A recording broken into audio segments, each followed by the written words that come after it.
Dear students, ഇന്ന് നമ്മൾ പഠിക്കാൻ പോകുന്നത് നവോത്ഥാനം എന്ന വിഷയത്തെക്കുറിച്ചാണ്.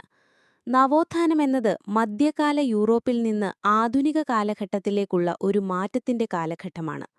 നവോത്ഥാനം എന്ന വാക്കിന് മലയാളത്തിൽ പുനർജനി എന്നാണ് അർത്ഥം. 14-ാം നൂറ്റാണ്ടോടെ പ്രാചീന ഗ്രീക്ക് റോമൻ സംസ്കാരങ്ങൾക്കുണ്ടായ പുനർജനിയെയാണ് ഇത് സൂചിപ്പിക്കുന്നത്. നവോത്ഥാനത്തിന് കാരണമായ മാറ്റങ്ങൾ.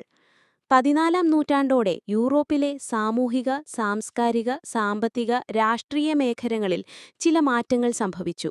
ഗ്രീക്ക് റോമൻ സംസ്കാരങ്ങളുടെ സ്വാധീനത്തോടൊപ്പം മധ്യകാലത്തെ ആശയങ്ങളിൽ നിന്ന് വഴിമാറാനുള്ള പ്രവണതയും ശക്തിപ്പെട്ടു.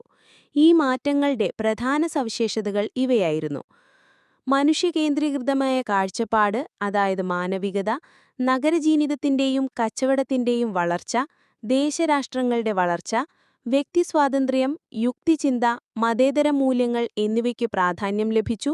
കല, ശാസ്ത്രം തുടങ്ങിയ മേഖലകളിൽ മാറ്റങ്ങളുണ്ടായി. പ്രാദേശിക ഭാഷകൾക്ക് പ്രാധാന്യം ലഭിച്ചു. നവോത്ഥാനം ഇറ്റലിയിലുണ്ടായത് എന്തുകൊണ്ട്? ഈ മാറ്റങ്ങൾ ഏറ്റവും കൂടുതൽ പ്രകടമായത് പ്രാചീന റോമൻ സംസ്കാരത്തിന്റെ ഭാഗമായിരുന്ന ഇറ്റലിയിലാണ്. നവോത്ഥാനകാലത്ത് ഇറ്റലിയിലെ നഗരങ്ങൾ യൂറോപ്പിലെ മറ്റു നഗരങ്ങളെ അപേക്ഷിച്ച് കൂടുതൽ സ്വതന്ത്രവും സമ്പന്നവും ഊർജ്ജസ്വലവുമായിരുന്നു. കച്ചവടം വഴി അതിസമ്പന്നരായ ധാരാളം കുടുംബങ്ങൾ ഇറ്റലിയിൽ ഉയർന്നുവന്നു. അവർ രാഷ്ട്രീയത്തിൽ ഇടപെടാൻ തുടങ്ങി. ഇങ്ങനെയുള്ള ചില പ്രധാന കുടുംബങ്ങളും അവർ വളർന്നുവന്ന നഗരങ്ങളും ഇതാ: Medici, Florence; Sforza, Milan; Farnese, Parma; Orsini, Naples; Visconti, Milan.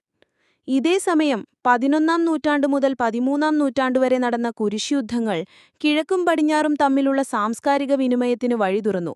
ഇത് ഇറ്റാലിയൻ നഗരങ്ങളുടെ വളർച്ചയ്ക്ക് കൂടുതൽ വേഗത നൽകുകയും വാണിജ്യത്തിലൂടെ ഇറ്റാലിയൻ നഗരങ്ങളിലേക്ക് വൻതോതിൽ സമ്പത്ത് ഒഴുകിയെത്തുകയും ചെയ്തു. മാനവികതയിലേക്ക് നയിച്ച ഘടകങ്ങൾ. 14-ാം നൂറ്റാണ്ടിന്റെ മധ്യത്തിൽ പൊട്ടിപ്പുറപ്പെട്ട ബ്യൂബോണിക് പ്ലേഗ്, അതായത് ബ്ലാക്ക് ഡെത്ത്, യൂറോപ്പിനെ സാരമായി ബാധിച്ചു. ഇത് ഫ്യൂഡൽ വ്യവസ്ഥയുടെ തകർച്ചയ്ക്കും വാണിജ്യകേന്ദ്രീകൃതമായ ഒരു മധ്യവർഗത്തിന്റെ വളർച്ചയ്ക്കും വഴിയൊരുക്കി. നിലവിലുണ്ടായിരുന്ന മരുന്നുകൾ പ്ലേഗിനെ ചെറുക്കാൻ കഴിയാതെ വന്നപ്പോൾ ആളുകൾ പ്രാചീന ഗ്രീസിലെയും റോമിലെയും വൈദ്യശാസ്ത്രത്തെക്കുറിച്ച് പഠിക്കാൻ തുടങ്ങി. പ്ലേഗിന്റെ ഭീകരത മനുഷ്യരെ തങ്ങളെക്കുറിച്ച് ചിന്തിക്കാൻ പ്രേരിപ്പിച്ചു. ഇതാണ് മാനവികത എന്ന ആശയത്തിലേക്ക് വഴിതുറന്നത്. ദൈവകേന്ദ്രീകൃതമായ കാഴ്ചപ്പാടിൽ നിന്ന് മനുഷ്യകേന്ദ്രീകൃതമായ കാഴ്ചപ്പാടിലേക്കുള്ള മാറ്റമായിരുന്നു ഇതിന്റെ അടിസ്ഥാനം. മറ്റൊരു പ്രധാന സംഭവം 1453-ൽ തുർക്കികൾ കിഴക്കൻ റോമാ സാമ്രാജ്യത്തിന്റെ തലസ്ഥാനമായിരുന്ന കോൺസ്റ്റാന്റിനോപ്പിൾ പിടിച്ചെടുത്തതാണ്. പ്രാചീന ഗ്രീക്ക് റോമൻ കൈയെഴുത്തുപ്രതികൾ കൈവശമുള്ള നിരവധി പണ്ഡിതനുടെ കേന്ദ്രമായിരുന്നു കോൺസ്റ്റാന്റിനോപ്പിൾ. ആക്രമണത്തെ തുടർന്ന് ഈ പണ്ഡിതന്മാർ തങ്ങളുടെ കൈയെഴുത്തുപ്രതികളുമായി ഇറ്റലിയിലേക്ക് പോയി. ഇത് അറിവും പഠനവും സർവകലാശാലകളിൽ മാത്രമൊതുങ്ങാതെ ഗ്രന്ഥാലയങ്ങളിലേക്ക് വ്യാപിക്കാൻ കാരണമായി. നവോത്ഥാന കലയും സാഹിത്യവും. മാനവികതയുടെ സ്വാധീനം ഏറ്റവും ശക്തമായി പ്രതിഫലിച്ചത് ചിത്രകലയിലാണ്. നവോത്ഥാന ചിത്രകലയിൽ മനുഷ്യരൂപങ്ങളെ കൃത്യമായും യാഥാർത്ഥ്യത്തോടെയും അവതരിപ്പിച്ചു. ചിത്രകാരന്മാർ മനുഷ്യശരീരശാസ്ത്രത്തിൽ അറിവു നേടിയിരുന്നു. അവർ യുക്തിചിന്തയ്ക്കും മനുഷ്യസ്വഭാവത്തിലെ വൈകാരികതയ്ക്കും പ്രാധാന്യം നൽകി.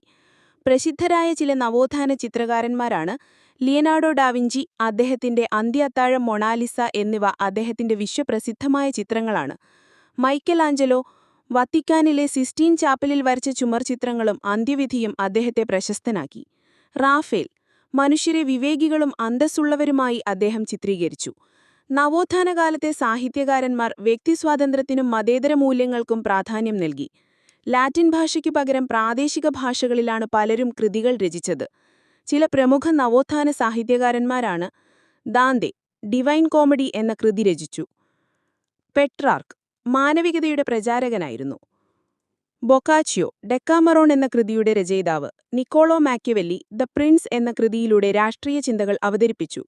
ഇറ്റലിയിലെ മാനവികതാവാദിയായ എഴുത്തുകാരിയായിരുന്നു കസാന്ദ്ര ഫെഡലെ.